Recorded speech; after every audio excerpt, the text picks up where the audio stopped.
are the anchors of Queer News Tonight, and this evening we discuss the queer headlines.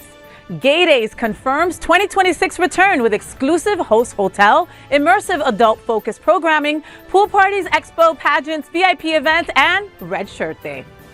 Military veteran and Queer News Tonight anchor Jason Nunez is appointed Director of Programming and External Affairs at the Greater Miami LGBTQ and Allied Chamber of Commerce, aiming to expand partnerships, engagement, visibility, and impact. Violence and a prison break rattle LGBTQ travelers in Puerto Vallarta as authorities hunt escapees and investigate South Florida Ken Hill's disappearance.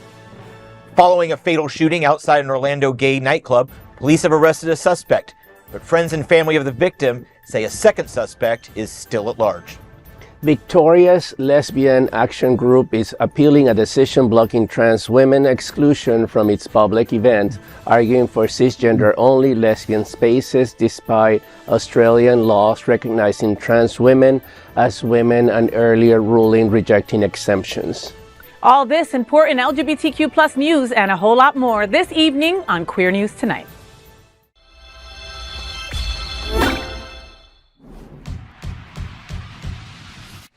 Welcome to Queer News Tonight. This is the world's first and only LGBTQ daily news television show broadcasting live and available on demand on your favorite streaming channels. Analytics company vidIQ has certified the Queer News Tonight YouTube channel as the world's most popular LGBTQ streaming news show. Our queer stories have reached over 12 million views. We are proud that Queer News Tonight has more YouTube subscribers than any other LGBTQ brand in Florida. We thank you for watching and supporting the voice in our rainbow. There is no other news program in the LGBTQ world like Queer News Tonight. It is Wednesday, February 25th. We are live and literally out of the closet and into the headlines. So many of your important stories we will tell this evening on Queer News Tonight.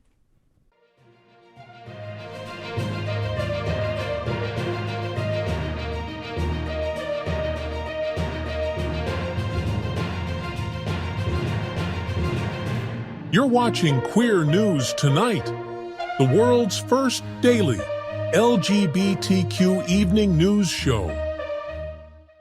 Welcome to the world's most important LGBTQ evening news show. Hotspots magazine, Happening Out Television Network, is a nonprofit 501c3 media company in the same model as PBS and NPR, but created for the LGBTQ plus community. Our nonprofit mission is to support the 11 pillars of our community.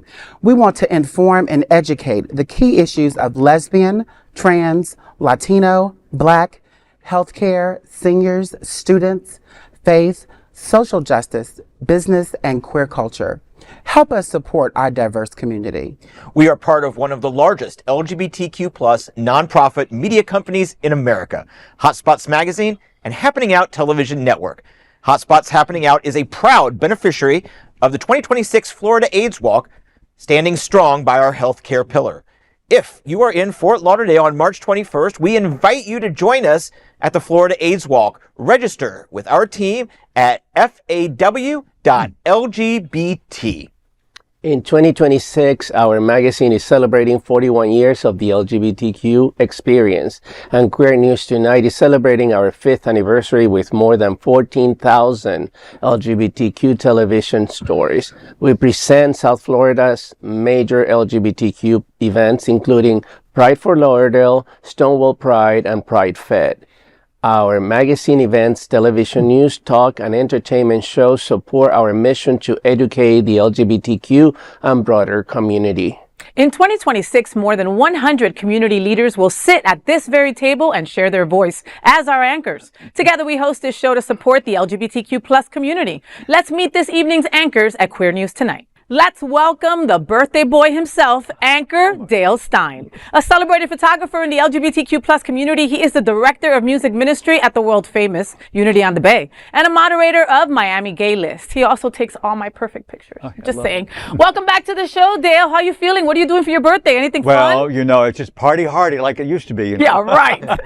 No, I'll probably be home with like a, just watching television, drinking soup, right? Watching Heated Rivalry again for the 5th but time. we He could watches add- it. He watches it in different languages, right, just to see how it feels. You know what I mean? right, yeah. It's still good as hell. It doesn't matter. It's just, I'll be at low key, trust me. And heated rivalry is not low key. Well, Dale, thank you so much for being back at the table at Queer News Tonight. Let's welcome back to the table the goddess herself. She's Adrianna Tender. Just look at her. Yeah. Adrianna is the program manager with Trans Inclusive Group. Hello, folks. And the owner of Tender Loving Care Trans Mentoring. She serves on the National Board of Governors of the Human Rights Campaign and is the former vice president of the Dolphin Democrats. But I hear that she's going to be back on their board coming up soon. Lucky them. Oh, you're back. All right. You're back. All right. Alfredo wouldn't let you go too far. All right. So, Adrianna, Sisters in Health and Unity Town Hall is coming up on March 10th. Tell me what's happening out. Well, the third annual Sisters in Health and Unity Town Hall takes place on Tuesday, March 10th from 6:30 p.m. to 8:30 p.m. at ArtServe, held in observance of National Women and Girls HIV and AIDS Awareness Day. The empowering evening brings together cisgender, transgender, and gender diverse women centered on the health of Black women and women of color. The program features a dynamic panel discussion, community dialogue, entertainment, food, and refreshments. And it's hosted by us. So, hey, what more can you say? And we have alongside Blink, Blessing Hands, Outreach, Faith and Love Community Center, Positive People Network, and partners. And you can get more details at transinclusivegroup.org. Girl, how important is this? This is so important. Listen, Black and brown women are, the most diagnosed with HIV, Miami being like the #1 target. I mean, and a lot of folks don't even know where to get the resources, where to even find out where they can get care, where they can get medication, how they can, thrive, with this kind of a thing. I mean, this is so important. I think it's important because there's a lot of stigma in the Black community, specifically with cisgender women. You're taught that, hey, you're not having sex until you're married. And it's a big thing as far as religion is concerned. So it's really not talked about. And a lot of the advertisements that a lot of the pharmaceutical companies put out when you're talking about HIV care and prevention are geared more towards gay men. Yeah. So a lot of people are like, prevention as far as Descovy or PrEP and things of that nature aren't centering women, but of course it's for women as well. So we'll be having those conversations and more, and think about the changes to ADAP, what's going on too. With current changes in funding. So it's a lot to talk about.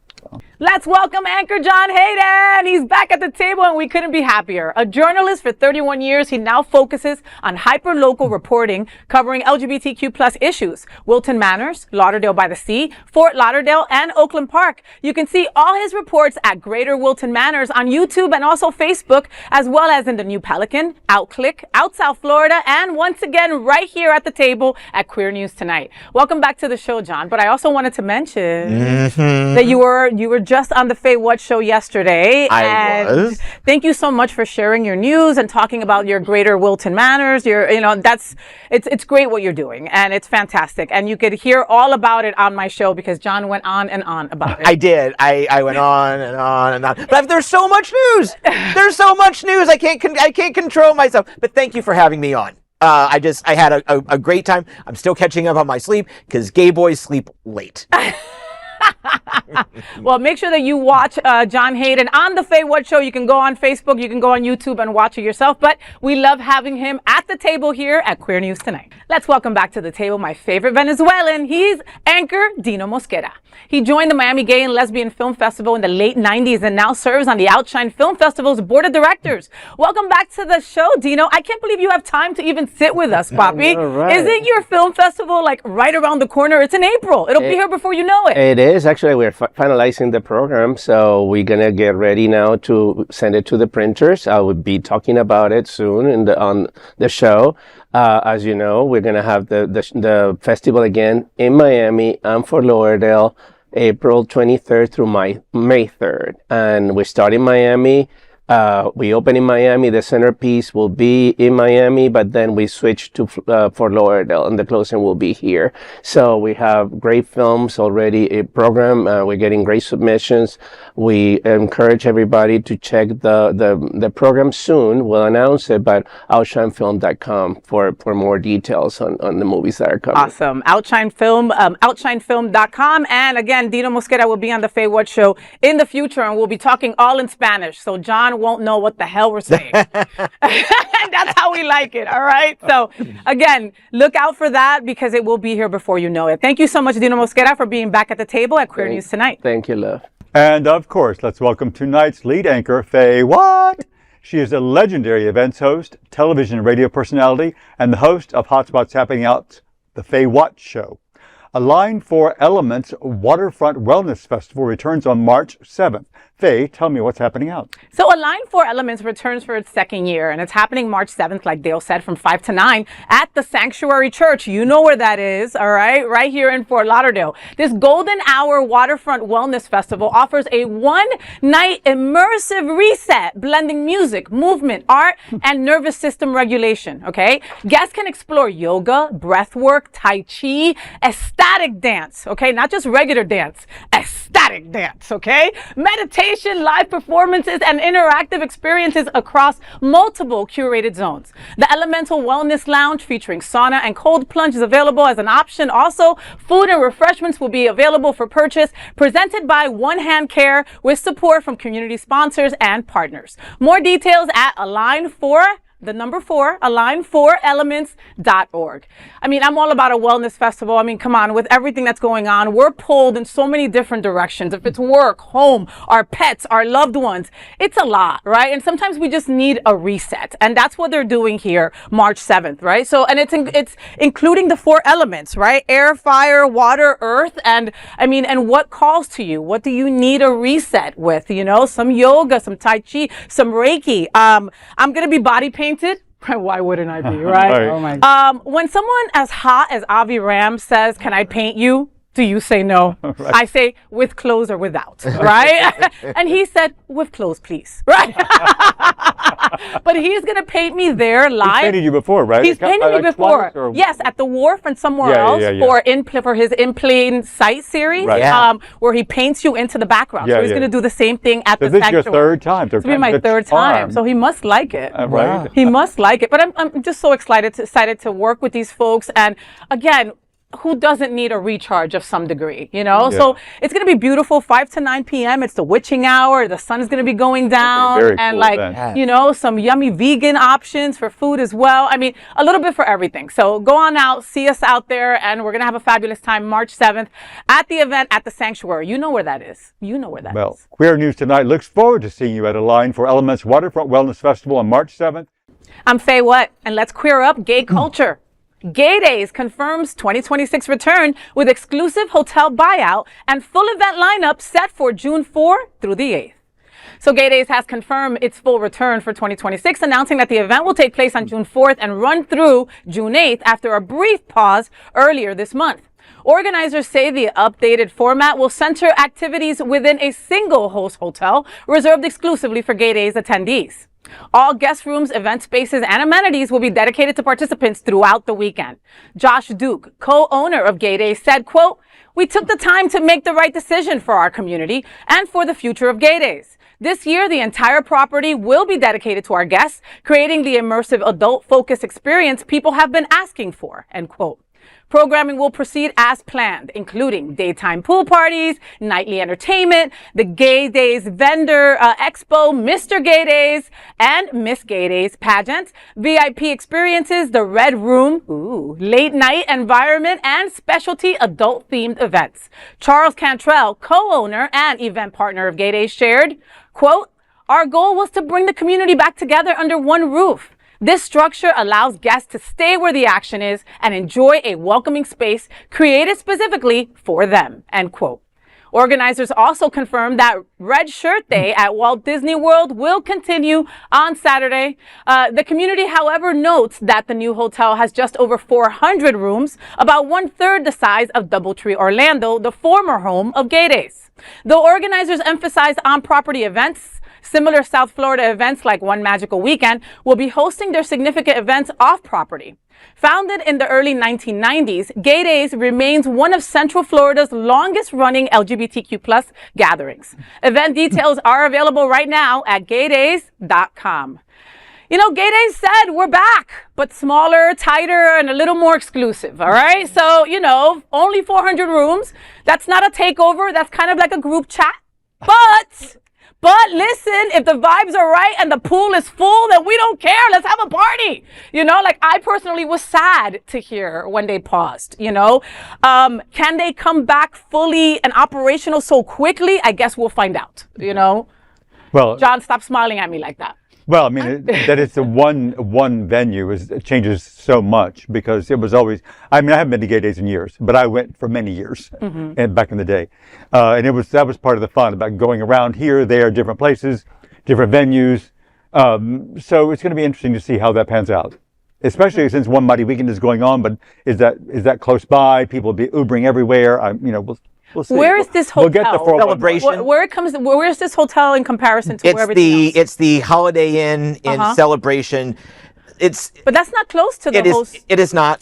It's not close to the parks. Okay. Okay. But serendipitous, they were able to find an empty hotel to host 400 people. Wow. That's some luck. Short notice. That's some GayDays luck right there. That is some red shirt GDL. luck. That is some red shirt love right there. Adrianna, what do you think, Mama? I mean, hey, I wish I could go, but I have other plans. But I haven't gone since 1990. I'm telling my age. 95. I'm like, wow. I remember all my friends got together and we went probably for like 2 years straight. It was a must. It was so much fun. I had to go. So much fun. I used to go. You know, when was the last time you went? Am I the only one who still goes? Because I was just there last year. No, I've been and I've gone for the last 4 years. I haven't been in. No, I haven't been in like since 20.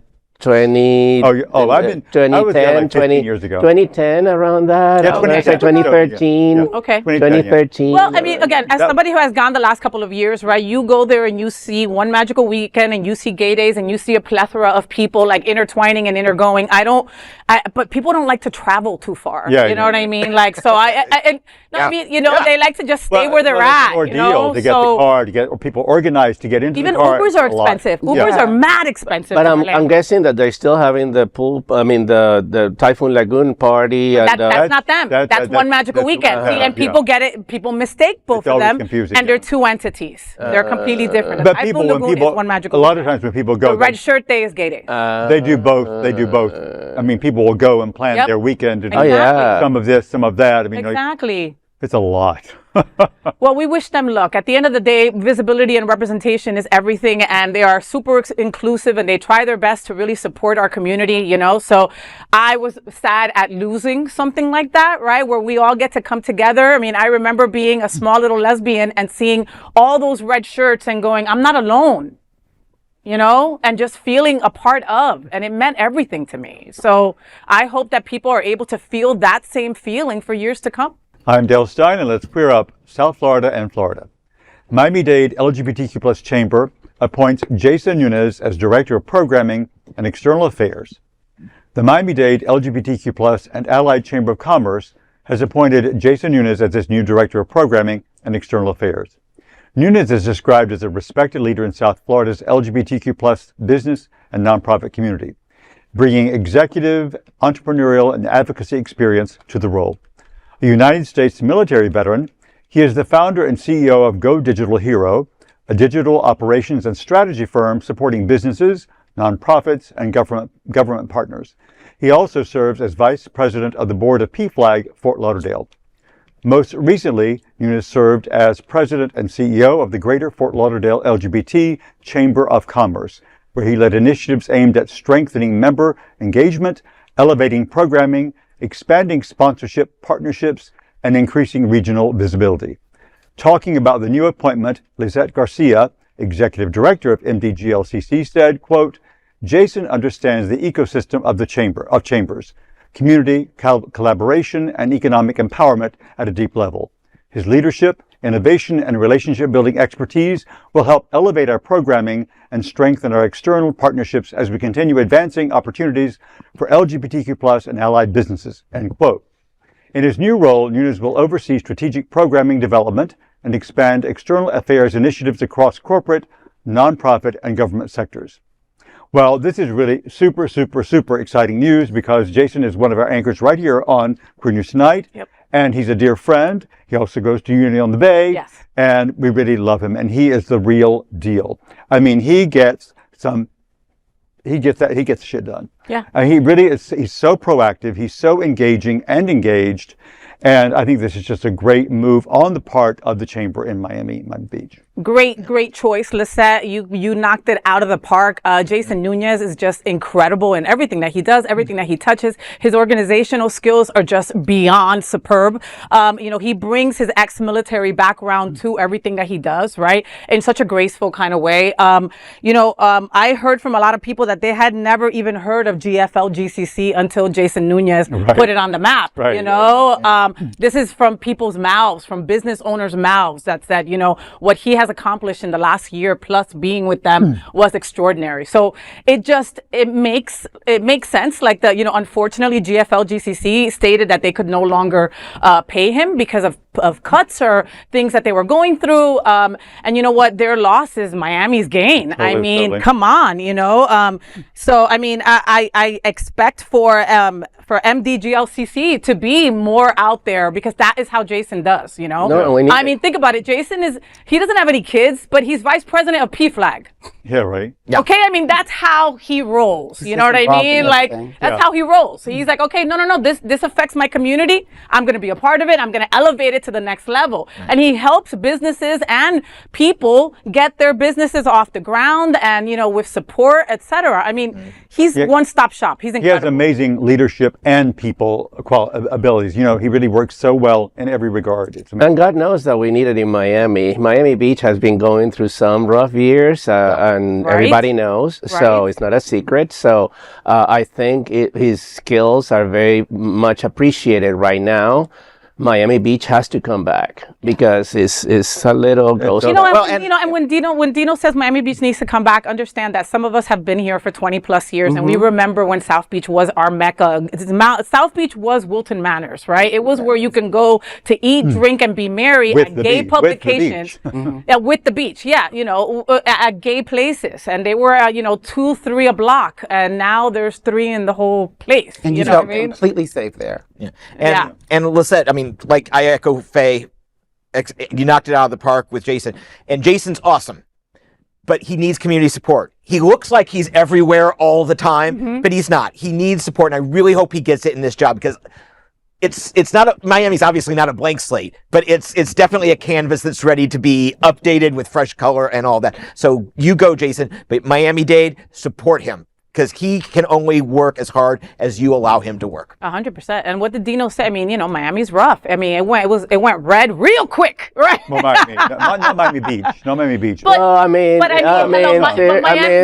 that's debatable. More than we would hope. I mean, that's debatable. That is debatable. With the current environment in Miami Beach. But the current commission in Miami Beach is at least halfway MAGA. Right, but on the mayor is not. I mean, because of him, exactly. So it's affected the economy of all Miami Beach and therefore Miami-Dade County. Yeah. So because Miami Beach is the pool for tourists. Of course, but do you also know how the handfuls of people that I know that have left Miami to Broward in the last year? And one of the last ones standing. What, am I not there in Miami too? We're both in Miami. Yeah, right. Miami. I live in Miami Beach. I'm like right there. I live right there. So I don't have places to go, as you know. I come all the way here to you don't go to GayDays because there is no places in Lincoln Road. I'll go once in a while, but it's not.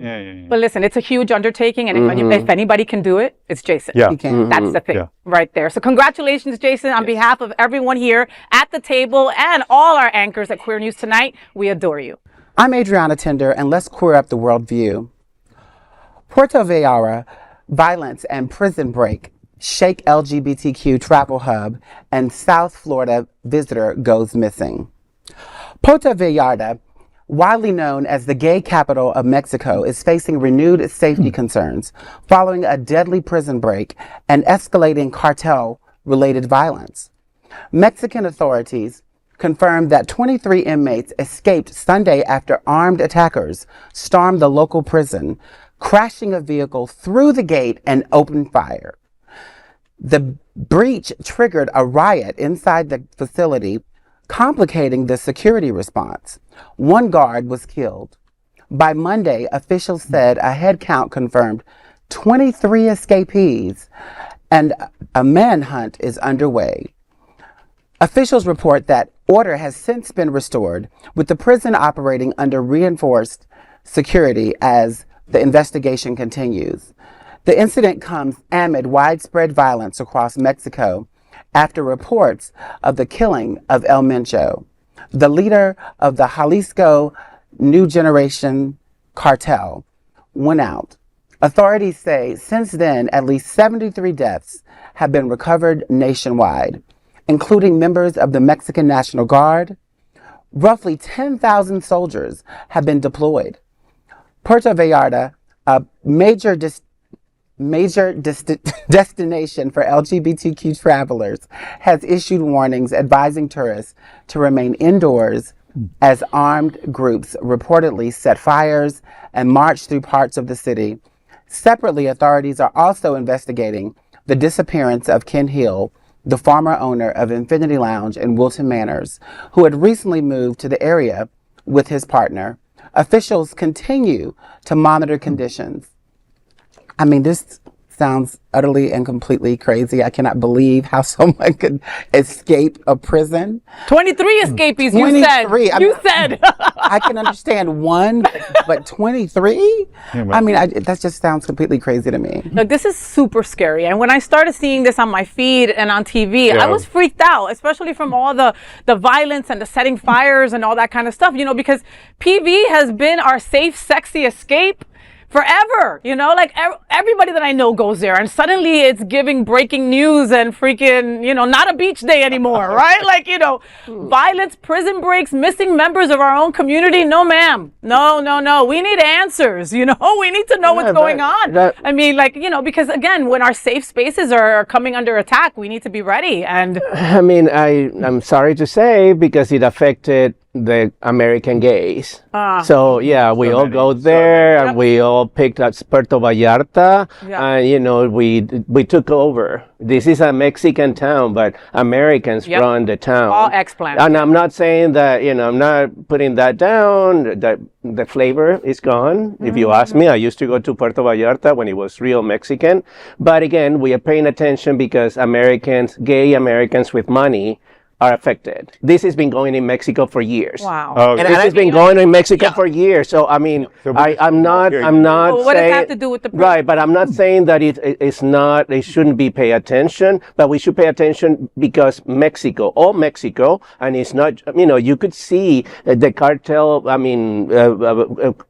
Killings, you know, people hanging from bridges in Ciudad Juarez, in Nuevo Laredo, in towns across, you know, the border from the U.S. border. So this has been going on in Cancun, in Riviera Maya, in Tulum, in all the parts of Mexico. I mean, Oaxaca, Chiapas, so many places in Mexico where the cartels are really creating havoc. But now we pay attention because obviously, you know, it's American tourism, but Mexico has endured this for years. And I'm saying there is a lot of closing up between the government in Mexico and the cartels because they support a lot of their campaigns to get to power. It's money, it's protection, and they all say, well, we're going to go after them, but when they get to power, they kind of like have to be they say abrazos, no balazos. That's what López Obrador used to say that. That means hugs, no bullets. That's how that was his campaign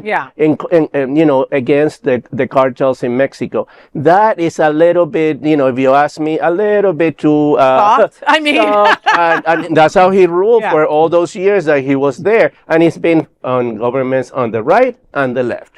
This is nothing new. But it's also because, not just because of the American takeover, if you will, it's because of social media. It's because on all of our feeds, on every platform, because, you know, DJ Sandel was there, Nina Flowers was there, was a whole group of major DJs there for some major party that was, I guess there's a major party every weekend. And during the winter even more so. So many people that were there this weekend. Isn't that Tris Hotel there now? No, they don't have one there. No, but... Okay. Yeah, no, But I get it. you know, but the Mantamar is like a major draw of people that come, and I can tell you, most of them are American, Canadians, and Europeans. Very few Mexicans. So I'm not saying that that's bad because it's very expensive and it's not affordable for the Mexicans, but Americans run the town. Yeah. Obviously, when things like this go on, where are they going to go after? American tourists. Yeah. And, you know, but it's a major issue for Mexico because now that tourism is going to stay away. So either we like it or not. And I feel bad because a lot of businesses rely on that. Of course. So a lot of people that live in Mexico relied on those jobs to survive. You know, the money comes from here. So, and the drugs that support these cartels are also, either we like it or not, is because American drug addiction also fuels this. Mm-hmm. So, and American guns cross the border to support the guns that these cartels use. So there is a lot of blame to go around. Yeah. It's not just Mexico and the cartel, it's also in the American side. So let's be honest with that, and let's be understanding that, you know, there is a lot of blame. There's more to it. There's more to it. So absolutely. Well, amen, Dino. Thank you so much. I'm John Hayden, and let's queer up South Florida and Florida. An arrest made in Orlando club shooting, and family says second gunman is still at large. A gay man was shot and killed early Sunday morning following an altercation outside an Orlando nightclub. Police have arrested one suspect, but the victim's family says another person was involved. 33-year-old Julian Emmanuel Cruz was leaving the Savoy, a gay club in Orlando's Ivanhoe Village neighborhood, with his partner as the venue was closing. The victim's father, Anthony Cruz, described what happened next, saying, quote, "My son saw what was happening. My son went to intervene, and when he intervened, another guy got out of the car and he got shot." Cruz was taken to a local hospital where he later died. Police say Cruz and 37-year-old suspect Jean Gabriel Borja were involved in a verbal and physical fight on the sidewalk before the shooting. During the dispute, the suspect got his gun from his vehicle and shot the victim. Borja ran, but was caught and charged with second-degree murder with a firearm and is being held without bond. Police have not said whether they are seeking another suspect. Cruz's father said, quote, "My son didn't deserve what happened. All I have left is a shirt with a bullet hole." The Cruz family has started a GoFundMe to cover funeral and memorial expenses. This is heartbreaking. We need to always try to be careful. I don't know really the details of you know, any relationships going on, but we need to look out for one another. But we also need to take care of ourselves because we can't help others if we're being shot. So, you know, whenever you can, go to the bouncer, or club security. Try and get help to protect yourself and therefore protect others. So they're saying that he got in between an argument. It's very unclear. The details are still a little bit sketchy. But I think the overriding principle is be careful, watch out for yourself, and then you can watch out for others. I think he was trying to protect his boyfriend. I think they were walking together.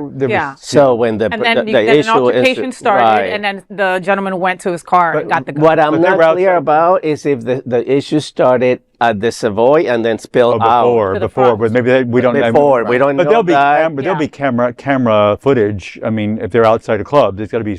Oh yeah, we're only a couple, 3 days into the investigation. We have the details. Security camera, body-worn camera by police, all that's going to come out, and obviously we will continue to follow it. I'm Dino Mosquera, and let's square up the worldview. Victoria's lesbian action group fights to exclude trans women from events, says we don't hate them. A gender-critical lesbian organization in Victoria, Australia, is continuing its legal effort to exclude trans women from its public events, while stating, quote, "We don't hate trans people," end quote. The Victoria-based chapter of Lesbian Action Group, LAG, is appealing a Human Rights Commission ruling that prevents the exclusion of trans women from its gatherings. The group argues its events should remain limited to cisgender women, saying it wants young and emerging lesbians to have a safe spaces without biological males present. Australian law at both state and federal levels recognizes trans women as women. Spokesperson Nicole Mowbray told the Australian Broadcasting Corporation, quote, "We don't hate trans people. We fully support trans people living their best lives and creating their own spaces and having their own events. There is plenty of trans-only events, and that's fine. We would just like to be afforded the same right," end quote. The Lesbian Action Group's earlier request to overturn a ruling allowing trans women at its event was denied. In 2023, the group applied for an exemption under the Sex Discrimination Act to hold events for lesbians born female only. Authority ruled against the exception, citing concern it could enable further discrimination against transgender women. On January 20th, the Administrative Appeals Tribunal senior member Stuart Fenwick upheld that decision.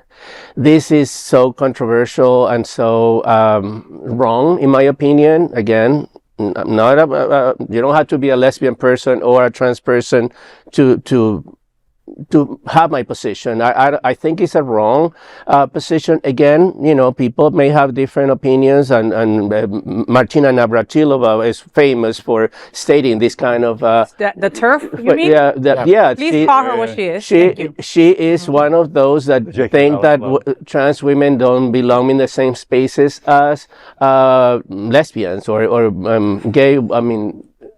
Lesbians. So I find that very wrong and exclusionary. So, but again, I bounce it back to you guys and to see what you think. But I think we need more inclusive places and not exclusive. This shit pisses me the F off. Like big time. But I'm going to let Adrianna talk first because she doesn't need me to talk before. Go ahead. I got you. Go ahead. So, we don't hate them. We just don't want them at our event. Girl, and I'm calling you girl loosely, okay? Like, that is hate right there. Let's not dress it up in any kind of soft language, okay? And call it community. It's not. LGBTQ plus, we don't get to pick and choose when it's inclusive for you. We don't. So the real question is, who gets to belong and who made you the freaking gatekeeper? Okay? Because I will not enter a place where my trans sister's not included. I just won't. Period. So, it's disgusting. It's disgusting. And, and I'm surprised Australia is usually very inclusive. When we get stories out of there, we get some very supportive stories. But this shit takes the cake. And those lesbians, come on. It really, really pisses me off. Like, for real. It makes me feel like that whole statement, trans women are women. We're either women or we're not. Period. Right. It's okay. Is it okay for us to be in the bathroom with the women? Well, maybe it's okay to be in the bathroom with them, but you don't want us at an all women event. It just makes no sense to me. Yeah. Trans inclusive group does so many different events, and they're always like, hey, first of all, everyone's welcome. If you want to come in, we'll answer your questions, we'll talk to you, whatever you want to do. But you're always very clear about gender diverse folks. Yeah. Always very clear with those words to let people know. It's very important to us at Trans Inclusive that we are inclusive to everyone. So when we have events, specifically just like the town hall that we're having, it's a women's event. So it's cisgender and transgender women and gender diverse individuals. It's perpetuating what the straight community that support this, separation of bathrooms, saying that a trans woman should not use a bathroom where a biological female uses the bathroom because they are a menace. They are dangerous. Why is that? It's no different to me. Now, this is worse because it's coming from the lesbian community. I just don't understand how we can be as exclusionary as those straight folks that are so hateful. I'm sorry. I don't see the difference. I don't. That whole lesbian group should just change their names to Lesbian Turfs in Australia. Lesbian Turfs. LGBTQ 1 Minute News. Let's queer up gay culture. Hotspots magazine spotlights Kim's Convenience at Kravis Center. Our Hotspots Happening Out LGBTQ lifestyle magazine Hotspots is back with a feature on Kim's Convenience playing through March 8th at the Kravis Center. The heartfelt and humorous play, which inspired the hit Netflix series, brings audiences into the world of a Korean family navigating love, conflict, and generational change. Producer Adam Blanchie calls it, quote, unbelievably funny and relatable on so many levels. The Hotspots feature highlights the production, cast, and why this acclaimed story continues to resonate with audiences. This feature story and many more are included in your free copy of the upcoming issue of Hotspots magazine on stands tomorrow, February 26th, so pick it up. You know, I love the Kravis Center. I mean, and they've been bringing some incredible shows down here. I mean, we're so blessed that we're able, if we want to see a show, we can go to Miami, we can go to Broward, we can go to Kravis. We've got places to see, you know. This Ken's Convenience, I've heard a lot about it. I have not seen it. It's one of the few that I haven't seen, but I mean, they're saying it's like funny AF. So I got to go check it out. It sounds very cool to me. LGBTQ plus 1 minute news. Let's queer up gay culture. St. Petersburg lights sky with rainbow lasers after rainbow crosswalk ban, signaling LGBTQ plus support. St. Petersburg, Florida, lit its skyline with a rainbow laser display during Winter Pride St. Pete, visible from more than 60 miles away. Organizers described the show as a response to the state's removal of rainbow crosswalks. Executive Director Rob Hall called it a remarkable moment. Laser artist Yvette Mattern said she was, quote, so proud to be able to do this where that rainbow crosswalk was taken away, end quote. Florida's law directing FDOT compliance effectively bans pavement art. City officials complied with this, citing funding warnings, while Mayor Welch stood by the community and criticized recent attempts to, quote, usurp local values, end quote. Well, I saw a lot of images and videos, of course, on social media, because I was not in St. Pete, but it looked absolutely spectacular and beautiful. And this just goes to show that when we in the LGBTQ plus community are pushed down or things are banned, we will be creative and bounce back even better and brighter than you ever thought was possible. What is in the water of Tampa Bay? Because St. Petersburg is so progressive and they stand by us at every opportunity. But you go across the bay and you've just got a bunch of little titmouses over there in Tampa. Like, the hell? What changes so much when you just go across a bridge that also should have been lit in the rainbow colors?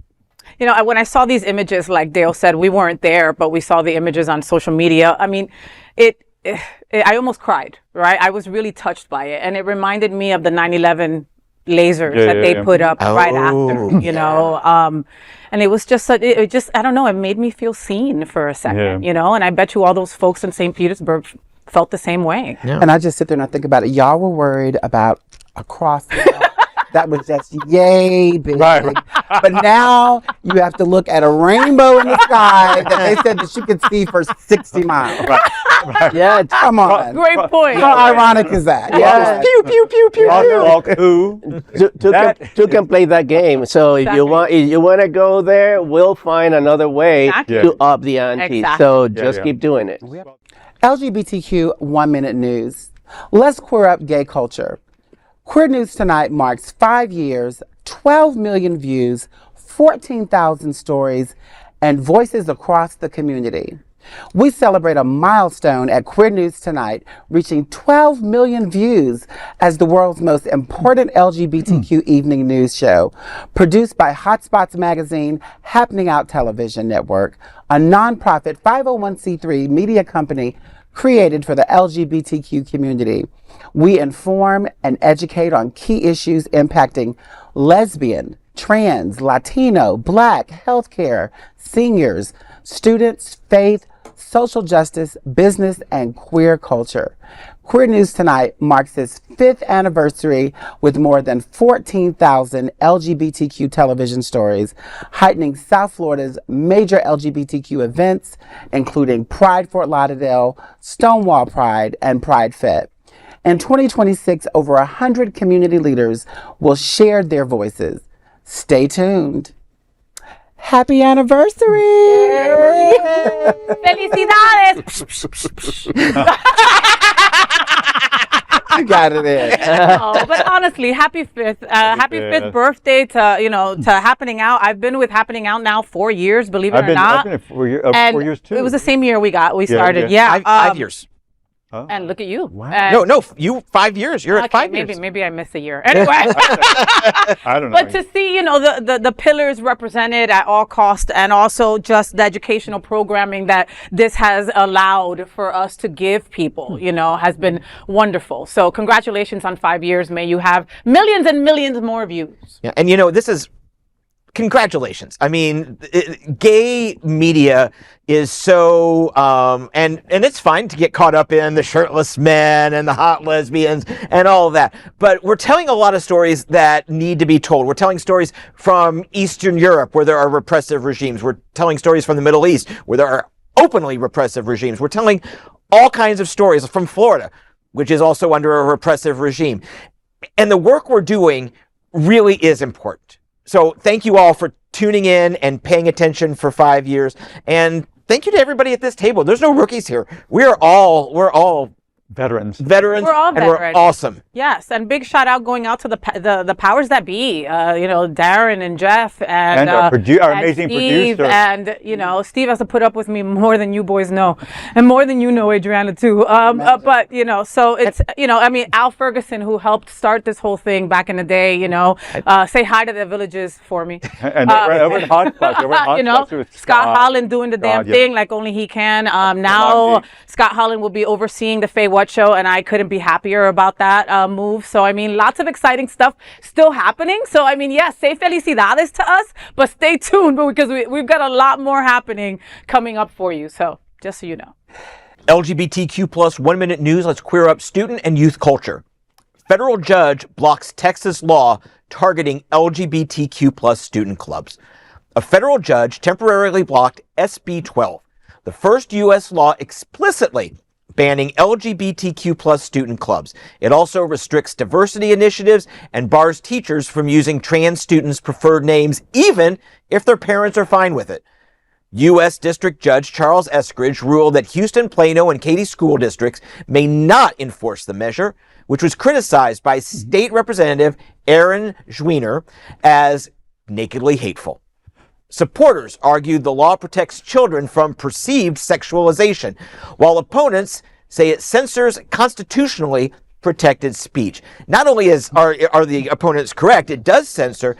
It breaks my heart because I naively, perhaps 10 years ago, believed or 11 years ago when we got marriage equality, that if you can get married, it is fine. That was the biggest hill. We won't go back. A generation of students will be able to come out and be themselves at school no matter what. And now just the rollback breaks my heart, but it redoubles my resolve to continue to tell these stories and fight this fight. Amen. Thank goodness for this judge, right? Yeah. And having the cojones to say, wait a minute, no, this doesn't sound right. Let's block this. Okay, let's pause right here, right? Yeah. At the end of the day, when you're a queer kid, you don't feel a part of. Okay, you don't feel a part. Anything. I'm just speaking as an ex-queer kid, right? I didn't feel a part of home. I didn't feel a part of school. I didn't play sports. I needed those after-school clubs. I needed that drama class, that drama club after school to be with other queer, weird kids like me, Right. And so this judge saw that. This judge saw that these kids need fellowship. They need that to just excel their growth, to allow them to be kids at the same time. All this extra shit doesn't matter. How do you learn under these conditions? Well, you don't, and that's the point. Right, yeah. And that's the point. I always think Florida is so backwards, but then there is always Texas. So good point, Dino. It's like monkey see, monkey do. Yeah. LGBTQ 1 minute news. Let's queer up entertainment. Racial slur outburst at BAFTAs ignites debate on Tourette's syndrome, race, and editing failure. A racial slur shouted by Tourette's syndrome activist John Davidson during the BAFTA Awards has sparked backlash and renewed debate about race, disability, and broadcast practices. The outburst came as Michael B. Jordan and Delroy Lindo presented an award. The BBC apologized for airing the remarks, saying, quote, "These arose from an involuntary verbal tics associated with Tourette's syndrome, and as explained during the ceremony, it was not intentional," end quote. Host Alan Cumming also addressed the incident, urging understanding and a respectful space for everyone. Davidson later apologized, stating his takes are involuntary. This has brought a lot of attention and outrage, and understandably so. I think that the BBC here dropped the ball. I don't put the blame so much on John Davidson. He has a disability. He has a disability. He has Tourette's syndrome, and this is involuntary. And like he explained, he later apologized. He explained that this was the pressure of being there, and it's like an urge to say things that he's fighting against, but they blurt out. And apparently the audience was warned. The people that were sitting around him were warned. However, neither Michael B. Jordan or Del Roy Lindo before or after, and they had time to edit this show before it went on air. Because it wasn't live. It wasn't live, and they posted it online on the iPlayer for the BBC, and they edited some mentions of Free Palestine, for example, that somebody else mentioned on the show because it's controversial. I can understand that. They edited that out, but they didn't edit out this comment, the N-word, when Michael B. Jordan and Delroy Lindo are speaking. So I put it on the BBC because it's not the blame of the person with the disability. It's the blame of the producers of the show to edit that thing out, is my opinion. Adrianna, how did this wash over you when you first saw this? What did you think? I was outraged. I just can't imagine being Michael B. Jordan or Delroy Lindo and standing there in front of all of my peers and someone called me the N-word. I have only been called that word probably to my face once in my whole life, and it was behind closed doors. I couldn't imagine that feeling in front of people. Your peers, like you said, your peers. And someone not issuing an immediate apology, and the fact that they didn't censor this up front. Edit it out. They didn't edit it. They didn't edit out front. That's what gets me. You want to edit something about Free Palestine, but you wouldn't. Like, you wouldn't do that for that word. Right? Like, what world is that? That's completely crazy. And I commend Delroy Lindo and Michael B. Jordan for staying so poised during poised. I couldn't imagine not being able to respond, react, and you just have to sit there and just keep acting and keep doing what you're doing. Reading the teleprompter. And you're reading the teleprompter, and you're like, oh, okay, and just keep moving on. No, I think I would have walked off. You know what I mean? I mean, that is like grace. I mean, up above and beyond, you know. I don't think I would go back. If I were them, anything that had to do with the BBC, I wouldn't be there. As a nonprofit LGBTQ media organization, we would like to thank our viewers for supporting our mission to tell the stories of our queer community. We'd also like to thank the generous support of Jets Pizza. Jets is the LGBTQ community's most popular pizza in South Florida. Take a look around these streets. Do you really think we woke up one day and said, yeah, the world needs more pizza? Nah, just a better one. Better, like the world's best pizza, Jet's Detroit-style pizza. Hand-pressed and baked to the thickest, crispiest crunch. You're welcome. Now visit jetspizza.com and save. Click on hot deals for special offers in your area. Jets, better because it has to be. These are today's headlines from Queer News Tonight, and our anchors represent the best of our LGBTQ family. If our community is important to you, then share this news with your friends and family. Don't forget to join the conversation on your favorite streaming platform.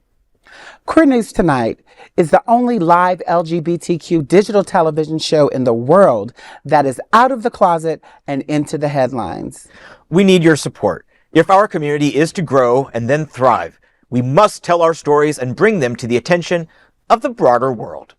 This is the only place in the world that tells this type of LGBTQ stories in motion and sound. That is the passion of Hotspots magazine, Happening Out television network, and Queer News Tonight. I'm your lead anchor, FayWhat, and I thank you for joining us on behalf of my fellow LGBTQ anchors here at Queer News Tonight, including Dale Stine, the birthday boy. Happy birthday to you, happy birthday to you, happy birthday. Okay, and in Spanish, Feliz. No. And the beautiful Miss Adrianna Tender, John Hayden, and Dino Mosquera. We will see you daily at 8 p.m. to our LGBTQ plus world. We wish you a good night. Good night.